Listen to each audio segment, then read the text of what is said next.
Hey everyone! Hey everyone! Have you ever been in this situation where you go on Pinterest and you look for the perfect reference, and after hours of search you finally found it and you decide to draw it in your own weird way? Let's say that's your style, and then you post it on Instagram and you expect some at least a little recognition, but the only one that care about your art are those annoying bots that comment and like every art image that is ever posted on Instagram. But there is another way, more challenging, more fun, and more original. This sounded like a cheap commercial, what the hell? So here's an example. Recently I did a fan art of Wednesday Addams. So what I did is gather multiple references for this character, so I can see what this character looks like in multiple angles, and maybe even some lighting situations.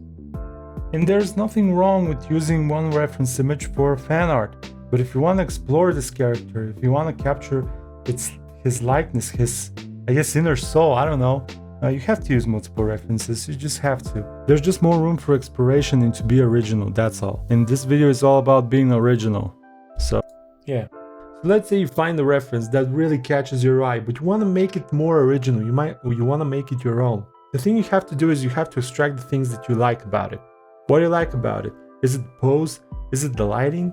Is it something else? For example, I'm gonna use this reference that I found of this dancing girl. When I see this dress, I'm like, this dress is all over the place. I'm not gonna use this, I'm not gonna draw it. I can still simplify it, or I can make something better.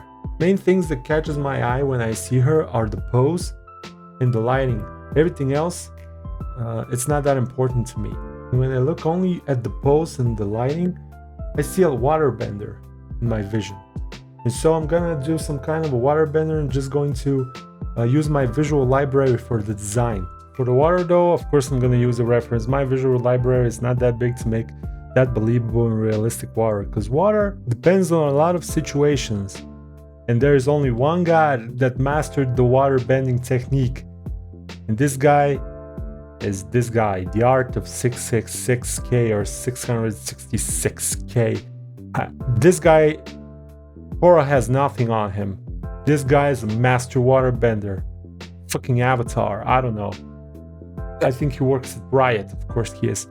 He just has the best, in my opinion, renditions, and you can see even of water. The best renditions of water. You can even see the brushstrokes in the water. And when you zoom out, it's so believable. It's just insane, man. That's so cool. Amazing. That's better. My mood board is complete. Of course, my water bending techniques, I'm still learning. I'll get there, I promise. But they're not that good. The only thing left now is just think of a name for the character. And I'm just gonna use a generator for that. Avatar name generator. This is perfect! Okay? Water tribe. That's so cool, holy shit. Urade Wamora Urunu Turanu Kamone Kuruh Tonakte. What the? Okay, let's pick this one. This one is cool. So let's say you're in this particular situation where you found the reference and you say, oh shit, I really like this pose, but man, her hand is blocking her face, I need to find another one. Dude, change it. You're an artist. Don't be a slave to your reference. You can always change the pose. You can always move her hand a little bit down or up or whatever you like. Because otherwise you could spend hours and hours of searching for the perfect reference, and in the end probably you won't even find it. So as you can see on my mood board, I have concept artwork of cyberpunk inspired designs. Because I have this idea of a cyberpunk girl just sliding into the battlefield ready to fight. I guess the biggest thing you have to remember here is just don't let your brain sabotage your ideas by telling you that you can't do it. Okay, so what's left now is just think of a name for this character as well. And whoever decides to watch this video, I'm just gonna let you name the character for this one. So you can write down below in the comments and let me know what name you can think of this character. Because generators, some generators are just weird, man.